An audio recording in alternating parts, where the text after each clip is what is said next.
Hello everyone, मैं हूँ Shreyansh and I am a second year MBBS student. तो आज की इस वीडियो में बात करेंगे आपकी लास्ट के नीट के 1 महीना, डेढ़ महीना, 40-45 डेज़ में आपका क्या प्लान होना चाहिए, क्या शेड्यूल होना चाहिए। इस वीडियो में आपको कोई ऐसे जादू की गोली नहीं मिलेगी जिसको पीने से कुछ मैजिक होगा और आपके यहाँ पे सिलेक्शन हो जाएगा। मैं आपको स्टार्टिंग में बता दूँ, यहाँ पे आपको मैं सिर्फ प्लान बता सकता हूँ, सिर्फ एक शेड्यूल बता सकता हूँ जिसको फॉलो करना है, जिसको आप आइडिया ले सकते हो कि क्या आपका एक दिन का शेड्यूल होना चाहिए नीट के 1 डेढ़ महीना पहले। बट यहाँ पे फॉलो उसको आपको अपने एंड पे खुद ही करना पड़ेगा। अगर आप अभी भी बैठे हो कि यार एक वीडियो देख लेंगे, दूसरी वीडियो देख लेंगे, हर रोज आप एक-एक वीडियो देखे जा रहे हो, क्या स्ट्रैटेजी फॉलो करनी है, तो अब टाइम है कि रुक जाओ, एक ही वीडियो देखो, इस वीडियो को देखो बट पूरा देखो, लास्ट तक देखो, बट समझ लो कि आपको क्या प्लान फॉलो करना है। हर दिन आपको ये 10-10 वीडियोस नहीं देखनी है, इससे आपका टाइम वेस्ट होगा। मैं इसलिए कह रहा हूँ, रुक जाओ। अब यहाँ पे अगर आपने अभी कोई वीडियोस नहीं देखी तो इस वीडियो को देखना है, इसके बाद और कोई वीडियो को आपको नहीं देखना है, सिर्फ अपना आपको मेहनत करने अब स्टार्ट कर देनी है। क्योंकि लास्ट के 40-45 डेज का जो टाइम होता है, इसमें आपको अपना बेस्ट देना होता है। आप जितना कर सकते हो, जितना सोच सकते हो कि मैं इतना मेहनत कर सकता हूँ, उससे ज़्यादा आपको करना पड़ेगा। तभी जाके आपको अपनी जो ड्रीम गवर्नमेंट मेडिकल कॉलेज है, उसकी एक सीट यहाँ पे आपको मिल पाएगी। वरना ऐसे काफ़ी सारे लोग होंगे जो नीट देंगे, जिनका सिलेक्शन रह जाएगा। बट सिलेक्शन जिसका होगा, जो यहाँ पे बहुत जी जान से आप अपनी मेहनत कर रहा होगा, अपना बेस्ट वर्जन दे रहा होगा, क्योंकि लास्ट को जो 5 मई को नीट देगा, तब आपके अंदर एक वो काश वाली फीलिंग ना रह जाए कि काश मैंने उस टाइम में मेहनत कर ली होती, काश मैं उस टाइम जग लिया होता, काश उस टाइम मैंने इतना फोन नहीं चलाया होता, काश उस टाइम मैंने वो नहीं किया होता, ये नहीं किया होता, ये ना रह जाए। आप इसलिए आपने आपका अपना बेस्ट दे देना, ताकि लास्ट में आपसे कोई अपनी खुद से शिकायत ना हो कि मैंने गलती करी, इस वजह से अभी मेरा सिलेक्शन रुका है। तो यार देखो, लग जाओ जी जान से, जितना आपके पास यहाँ पे टाइम बच रहा है, ये मत सोचो कि इतना सा टाइम है, लग जाओ, जितनी आप मेहनत कर सकते हो उतनी कर लो। सिलेक्शन होगा या नहीं होगा, वो हम बाद में 5 मई को आके देखेंगे। सिर्फ यही मैं आपको कहूंगा कि आप लग जाओ। अब मैं आपको इस वीडियो में एक शेड्यूल बताऊंगा, जिसको आपको एक आइडिया लेने की क्या आपका लास्ट के 1 डेढ़ महीने में शेड्यूल होना चाहिए, जिसको आप फॉलो कर सकते हो, जिससे आप आइडिया ले सकते हो। ठीक है, चलो आपको मैं मेरा लास्ट के 45 डेज का शेड्यूल बताऊंगा इस वीडियो में, तो उसको आप लास्ट तक देखना, आपको उसका आइडिया लगेगा कि आपको क्या शेड्यूल फॉलो करना है, क्योंकि मैंने भी उसी शेड्यूल को फॉलो करके यहाँ पे नीट में मेरा सिलेक्शन लिया है। और मैं आपको ऐसा शेड्यूल नहीं बताऊंगा कि आप सुबह 4 बजे जागो, सुबह 6 बजे जागो। देखो, मेरे से वो नहीं हो सकता था। मैं तो वो नहीं था कि मैं सुबह 4 बजे जाग रहा हूँ, सुबह 4 बजे उठ के पढ़ रहा हूँ, क्योंकि मैं जैसे अगर मेरी रात को नींद कंप्लीट नहीं होगी, तो नेक्स्ट डे मेरा वो प्रोडक्टिव नहीं हो पाएगा उतना। मैं पूरे टाइम, या तो दिन में भी मेरे को नींद आ रही होगी और फिर मेरा पूरा दिन ऐसे चल जाता। तो मैंने सोचा, देखो ठीक है, बहुत लोग उठ रहे 4 बजे, 6 बजे, उनका उनकी कैपेसिटी होगी, बट मेरे में नहीं है, तो मैं मेरे शेड्यूल अपने अकॉर्डिंग प्लान करूंगा। यही मैं आपको कहूंगा कि आपको अपना शेड्यूल अपने अकॉर्डिंग प्लान करना है। आपकी बॉडी कितना आपका साथ दे रही है, उस अकॉर्डिंग आपको अपना शेड्यूल प्लान करना है। ये नहीं कि दूसरा इंसान सुबह 4 बजे जाग रहा है, ऐसे 5 घंटे की नींद ले रहा है, तो मैं भी सिर्फ 5 घंटे की नींद लूंगा। अगर आपकी बॉडी की नींद की रिक्वायरमेंट 7 घंटे है, तो 7 घंटे लो, बट बाकी जो टाइम आप उठ रहे हो पूरे दिन में, आप ये सोचो कि मैं 15 दिन, अगर 15 घंटे यहाँ पे आपके पास है जागने को, तो आप 15 घंटे में से 13 घंटे या साढ़े 13 घंटे, 14 घंटे आपको पढ़ना पड़ेगा, तभी जाके आपके पास सिलेक्शन हो पाएगा। तो देखो, सबसे पहले मैं आपको मेरा शेड्यूल बता दूं, किस टाइम पे मैं जागता था, फिर किस टाइम पे मैं सोता था, बीच में क्या क्या मैं उस टाइम पे क्या कर रहा होता था। तो सबसे पहले मेरा दिन का स्टार्ट होता था सुबह 10 सवा 10 बजे। ठीक है, मैं ऐसा नहीं हूँ कि सुबह 8 या सुबह 7 बजे जाग रहा हूँ फिर मैं पूरा दिन, क्योंकि उस तरीके से मैं इतना प्रोडक्टिव नहीं रह पाता। इसलिए मैंने सोचा था कि मैं सुबह 10 के आसपास, सवा 10 के आसपास जागूंगा, ताकि मेरे दिन के टाइम में सबसे ज्यादा प्रोडक्टिव हो सकूं, क्योंकि उसी टाइम मेरे को मेरा नींद देना है। तो मैंने इस हिसाब से प्लान किया कि 10 सवा 10 बजे यहाँ पे जाग रहा हूँ। उसके बाद मैं अपना जो भी आपको सुबह के बेसिक काम होते हैं, वो सारे करके तैयार होकर फ्रेशन अप होकर मैं लगभग 11 बजे वहाँ पे पढ़ने बैठता था, और सबसे पहले स्टार्ट करता था बायोलॉजी के साथ। चीज आपको भी मैं यही सजेस्ट करूंगा कि आपका अपना फर्स्ट जो सब्जेक्ट उठाओ दिन में, वो बायो या कोई थ्योरेटिकल, केमिस्ट्री का थ्योरेटिकल पोर्शन उठाओ।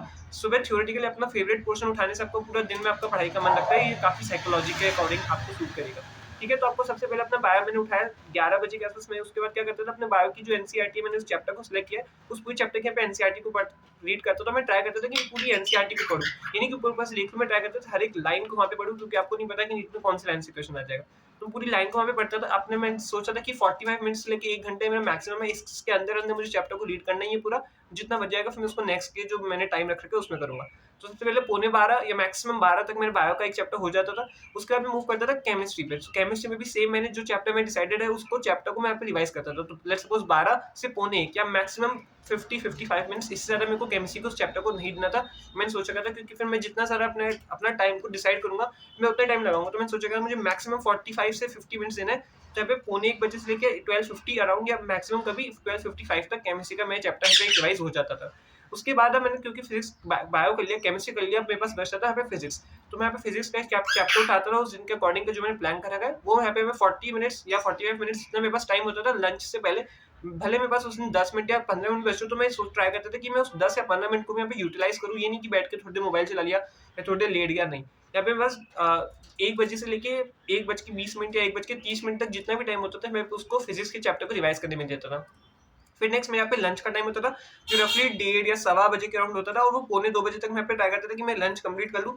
और मैं सोचा था कि जितना जल्दी मैं यहाँ पे लंच अपना कंप्लीट करूँगा, उतना जल्दी यहाँ पे पढ़ने बैठ पाऊँगा। तो मैं ट्राई करता था कि 15 से 20 मिनट मैक्सिमम मेरा लंच हो जाए, और लंच कंप्लीट करते ही मैं वहाँ पे पढ़ने बैठ जाता था। ये नहीं कि 5 या 10 मिनट चलो थोड़ा नैप ले लो, उससे आप रिफ्रेश हो जाओगे। नहीं, मेरे पास मुझे पता था, क्योंकि नीट के दिन भी मैं यहाँ पे दिन में नहीं सो पाऊँगा, तो उसी अकॉर्डिंग मैंने अपने बॉडी को तैयार किया था।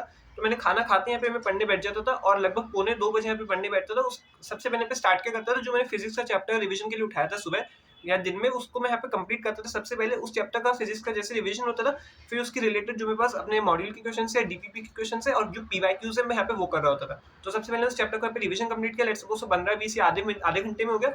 उसके बाद 1 घंटा या 50 मिनट्स लगभग मेरे को उस चैप्टर के क्वेश्चन करने होते थे। तो लगभग यहाँ पे 3:30 बज जाते थे।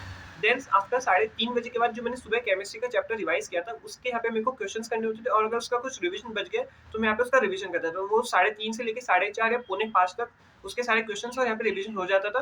कभी कभी मैक्सिमम वो 4:50 या 5 बजते थे। उसके बाद जो मैंने यहाँ पे सुबह बायो का जो चैप्टर किया था, उसका यहाँ पे मैं क्वेश्चंस करता था। तो मतलब पौने 5 तक मेरे फिजिक्स और केमिस्ट्री के क्वेश्चंस हो गए। सी यहाँ पे आप नोटिस करोगे तो मैंने 2 से 5 के बीच में सारे क्वेश्चन ही किए, क्योंकि आपको नीट में भी 2 से 5 के बीच में क्वेश्चन ही करने हैं। तो आपकी बॉडी इतनी ट्रेन होनी चाहिए, 2 से 5 हर दिन क्वेश्चन ही करो। तो मैं जैसे जिस दिन रिवीजन कर रहा होता था, उस दिन 2 से 5 यहाँ पे क्वेश्चन सॉल्व होता था, और जिस दिन टेस्ट होता था वो भी मेरा 2 से 5 ही होता था। 2 से 5 उस दिन ही मेरे सारे क्वेश्चन ही प्रैक्टिस होते थे। तो 5 बजे या पौने 5 बजे से लेके 5:30 बजे तक जो मैंने बायो किया, उसके सारे क्वेश्चंस मैं प्रैक्टिस कर लेता था। और फिजिक्स, केमिस्ट्री, बायो जो मैंने उस दिन उस टाइम पे उसके थोड़ी देर पहले क्वेश्चंस किए, उन सारे क्वेश्चंस को मैं एनालाइज करता था कि कौन सा मेरा डाउट है। तो वहाँ पे डाउट मार्क कर लेता था इसी टाइम 5:30 या पौने 6, मैक्सिमम कभी पौने 6 होता था। वरना 5:30 तक मैं ट्राई करता था सारे क्वेश्चंस को एनालाइज करके रैप अप कर लूँ, और जो डाउट्स है उनको प्रिपेयर कर लूँ। तो मैं डाउट्स अपने क्लियर कर लेता था टीचर्स या फ्रेंड्स के साथ। तो 5:30 बजे तक यहाँ पे मेरा ये सेशन हो गया। तो ये पौने 2 से लेके 5:30 या कभी पौने 6 तक, क्योंकि मैंने पे 4 घंटे कंटिन्यूअसली पूरा पढ़ाई किया, मैं बिल्कुल ऑलमोस्ट यहाँ पे ब्रेक नहीं लिया था। कभी 5-10 मिनट आप बीच में यहाँ पे ब्रेक ले सकते हो, जैसे थोड़ा घूम लिया, उठ लिया, वॉशरूम गया, पानी पी लिया, बस इतना। उसके बाद पौने 6 बजे अगर यहाँ पे कभी 5:30 होते हैं, 5:40 पौने 6 बज जाते थे। उसके बाद यहाँ पे क्योंकि मैंने 4 घंटे कंटिन्यूअसली पढ़ा है, तो मेरी बॉडी को एक कुछ रिफ्रेशमेंट की जरूरत होती है। तो यहाँ पे हर किसी को यहाँ पे रिफ्रेशमेंट लेना है, ब्रेक लेना है अच्छा खासा, 20 मिनट, 25 मिनट या आधे घंटा जितना आपको सूट करता है, उतना यहाँ पे आप ब्रेक लो। तो मैं क्या करता था, पौने 6 बजे से लेके 6:05, 6:10 या कभी-कभी 6:15 तक यहाँ पे एक ब्रेक लेता था अच्छा वाला, जिसमें आपको बताना चाहूँगा कि उस टाइम मैं क्या करता था, ताकि आपको भी एक आइडिया लग सके कि आप क्या कर सकते हो। तो सबसे पहले मैं क्या करता था, जाते ही अपना बाहर स्ट्रेचिंग करता था, अपने हाथ आगे पीछे ऊपर नीचे सारी स्ट्रेचिंग कर ली। फिर उसके बाद अपने एक ही जगह पे खड़े होकर जॉगिंग करता था, फिर ऊपर नीचे रनिंग कर लेता था, ताकि क्या है, मेरी बॉडी में जो एकदम ब्लड फ्लो एकदम स्टैग्नेंट हो गया, काफी रुक गया है, हार्ट रेट काफी कम सी हो गई, बैठे बैठे पढ़ रहे हो, क्योंकि आप या कभी घूम के बैठ रहे हो, तो थोड़ी एक्सरसाइज करोगे तो क्या आपका हार्ट रेट बढ़ेगा, उससे आपका ब्लड फ्लो बढ़ेगा, जिससे आपके टिश्यूज तक ब्लड अच्छे से पहुंचेगा। तो जैसे ही मैंने सारी फास्ट रनिंग एक्सरसाइज कर ली, उसके बाद में क्या करता था, जैसे मेरी हार्ट रेट काफी तेज हो चुकी, तो मैं जाके डीप ब्रीदिंग कर लेता था। अपने आसपास जो भी पेड़ पौधे उनके जाके पास में मैं ऐसे नेचुरल एनवायरनमेंट में जाके डीप ब्रीदिंग करता था। इससे क्या है, ऑक्सीजन भी मेरी बॉडी में काफी अच्छे से सर्कुलेट होगा। तो ये कर लिया मैंने। इसमें मेरे को लगभग 10 से 15 मिनट में यहाँ पे रोज देता था अपनी एक्सरसाइज में और डीप ब्रीदिंग में। डीप ब्रीदिंग से आपका ब्रेन भी शांत होगा और आपको ऑक्सीजन भी आपका अच्छे से मिलेगा। तो ये लगभग 6 पे बज जाते थे। फिर उसके बाद में ये सब करने के बाद, क्योंकि मेरा माइंड अब काफ़ी रिलैक्स हो चुका है, काफ़ी काफ़ी काम हो चुका है, तो ये टाइम था जब मैं प्लान करता था कि मुझे नेक्स्ट क्या करना है, मेरा कितना टारगेट हो चुका है, कितना मेरे को टारगेट आगे करना है, मेरे को क्या रिवाइज़ करना है, नेक्स्ट डे मेरे को क्या करना है, आने वाले 7 डेज़ में मेरे को किस हिसाब से प्लान करना है, मेरे मॉक टेस्ट का क्या होना चाहिए कि जिस तरीके से मैं मेरे मॉक टेस्ट का सिलेबस को प्लान करूँ। उस टाइम मैं यहाँ पे खुद 5-10 मिनट खुद ही से यहाँ पे बात कर रहा होता था, ताकि क्या है, मैं अच्छे से प्लान भी हो जाए, मेरे को यहाँ पे अच्छा थोड़ा ब्रेक भी मिल जाए। और पढ़ाई से रिलेटेड यहाँ पे बात करता था, ताकि मेरा माइंड कहीं और डिस्ट्रैक्ट भी ना हो। तो ये सब हो गया 6:05 या 6:10 या कभी तो 6:15 तक ये हो गया। उसके बाद यहाँ पे मैं फिर से पढ़ने बैठता था। अब यहाँ पे मैं क्या पढ़ रहा होता था, यहाँ पे पढ़ रहा होता था तो फिजिक्स या केमिस्ट्री, मतलब जो मुझे लगता है कि मेरा चैप्टर वीक है, क्योंकि काफ़ी ऐसा होता होगा आपके साथ भी कि अभी तक आपको लग रहा है कि मेरा चैप्टर वीक है, ये चैप्टर वीक या अभी तक ये चैप्टर हुआ ही नहीं है। तो उस टाइम पे मैं यहाँ पे वो कर रहा होता था, जो मेरा चैप्टर बचा हुआ है या जो मेरा चैप्टर वीक है, या जहाँ से मेरे क्वेश्चंस अक्सर टेस्ट में गलत होते हैं। तो मैं यहाँ पे 6:15 से लेके 7 बजे तक या 7:15 बजे तक फिजिक्स का वो चैप्टर या पर्टिकुलर वो टॉपिक कर रहा होता था। उसके बाद 7:15 से लेके 8 बजे तक जो मेरे पास टाइम होता था, उस टाइम या 8 नहीं, पौने 8 ही होता था वो एक्चुअली। तो 7:15 से लेके पौने 8 या कभी 8 तक मैं क्या कर रहा होता था, तो केमिस्ट्री का जो चैप्टर वीक है, जो पोर्शन वीक है, जैसे मैं फिजिक्स का किया, सेम यही मैं केमिस्ट्री का कर रहा था। और यहाँ पे मैं क्या करता कि यूट्यूब पे जो लेक्चर्स है, जो मुझे लगता है कि वहाँ से मैं पढ़ सकता हूँ, मैं वहाँ से पढ़ता था, और उसी से अपने मेरे नोट्स वहाँ पे उस टाइम पे प्रिपेयर कर रहा होता था। तो लगभग यहाँ पे पौने 8 बज गए। इसके बाद क्योंकि मैं कोचिंग में सेल्फ स्टडी कर रहा होता था, एलन में आप जाके सेल्फ स्टडी भी कर सकते हो, तो मैं फिर सेल्फ स्टडी एलन में जाके करता था। उसके बाद मैं यहाँ पे 8 बजे से लेके मेरे घर, क्योंकि एलन से थोड़ा दूर है, तो मैं फिर यहाँ से घर के लिए निकलता था, जो मुझे लगभग पहुंचने में 8:20 8:15 हो जाते थे। तो उसके बाद 5-10 मिनट बैठता था, थोड़ा बातें की आके घर में, साढ़े 8 बजे फिर मैं वापस यहाँ पे पढ़ने बैठता था और 8:30 से लेके 10:15 के आसपास तक मैं यहाँ पे पढ़ रहा होता था।